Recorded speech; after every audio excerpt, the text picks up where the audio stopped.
Claro, viene bien, ahora que hoy vamos a hablar de transferencia, este tema, pues nosotros hablamos mucho de los psicólogos, pero entre los analistas hay analistas que dan vergüenza ajena, ¿no? El otro día, con un colega español, Sergio Alonso, él los bautiza como los que tienen el palo en el culo. Me parece una metáfora perfecta, porque son esos analistas que uno puede ver que lo único que dicen es ajá, ¿no es cierto? Uno habla, qué sé yo, toda la sesión, y el analista escribe y escribe y escribe, porque lo que no se lee, lo que no se escucha, obviamente el fantasma lo escribe, y el analista dice, ajá, nos vemos, ¿no? Son los analistas que se olvidan que Freud, por ejemplo, analizó en el jardín, analizó paseando, analizó en el tren.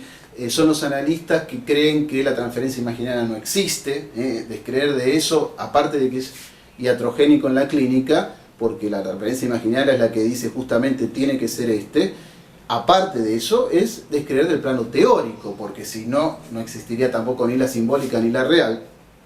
Son los analistas que, por ejemplo, yo tenía una colega que me decía que analizó en su control de que ya a todos los pacientes ya no les hablaba en el ascensor. Bueno, digamos, escuchar estas cosas uno cree que no solo... No, son cosas fuertes, porque primero yo me imagino un analista que tenga el consultorio en el piso 20 y que vaya todos los días con todos los pacientes 20 pisos mirando el techo, mirando el piso. Aparte que es de mal gusto, que es de cuarta, me parece, pucha si tiene el palo en el culo, ¿no? Me parece que es mejor que se controlen bien, porque ahí hay un real, la fobia, esto que Lacan denominaba el horror al acto, o lo que Isidoro B. dice, llega el momento que nos hacemos la pregunta que nos hacía la tía, nene, ¿para qué te metiste en esto? ¿No? Bueno, ese es el horror al acto, la fobia que tienen los analistas, así como los psicólogos se resuelven ese horror con los test, mejor le hago el test, a ver si por las dudas, no sé qué.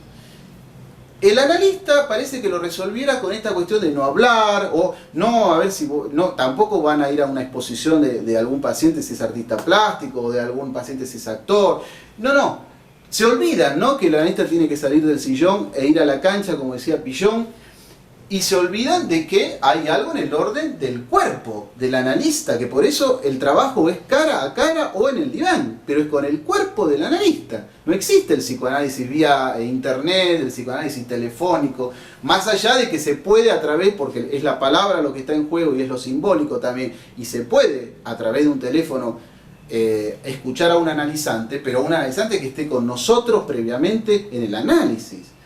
Porque también existe el psicoanálisis vía internet. Bueno, yo creo que esto entra dentro de este juego de los estereotipos, el analista con su pipa diciendo ajá, me imagino un paciente nuevo que entra en la primera entrevista y me dice maté 3 tipos en la calle y yo le digo ajá, no, un disparate total. O los que, es como cuando uno estereotipa al matemático y se cree que el matemático es un tarado que se levanta y se golpea la cabeza contra el placar.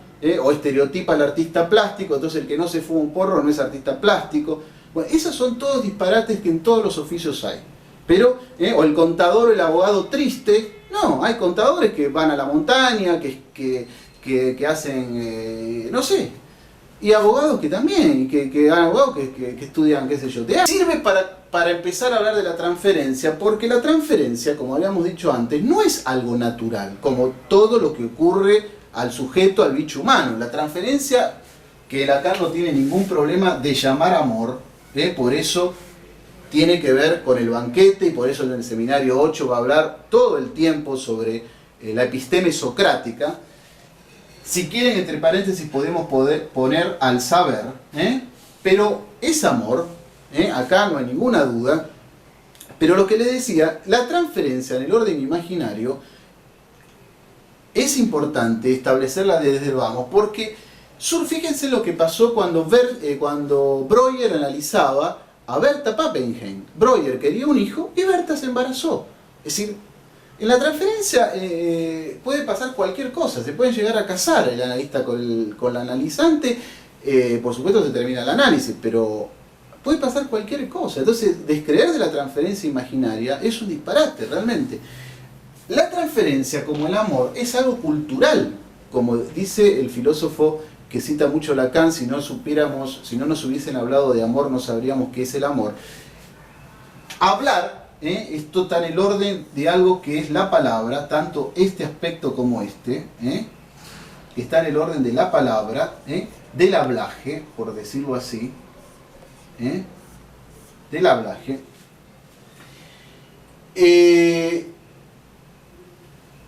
Y si hablamos de palabra y hablaje, ustedes ya tienen que imaginar que vamos a hablar del otro, del gran otro, que en el caso del analista va a estar también simbolizado como el ideal, como el padre ideal, que es el que le conviene al neurótico. Pero fíjense en que la transferencia no es algo que atañe al psicoanálisis. En principio la transferencia está en cualquier parte. Digamos, podemos hacer transferencia con la panadera, con el vendedor de diarios, con cualquier persona. La originalidad del psicoanálisis plantea que la transferencia surge como un problema en la clínica, porque a Freud le aparece esto justamente cuando Ana O le dice, escúcheme, déjeme hablar a mí, talking cue, o la chiming in cue, la famosa limpieza de chimenea, y después se le replantea otra vez en el caso de Dora, ¿no? El problema con Dora es un problema de transferencia. Entonces, la originalidad del psicoanálisis es ver qué hacemos con esto. Todos los seminarios de Lacan y todos sus escritos se basan en ver cómo el analista opera en la clínica, vía transferencial.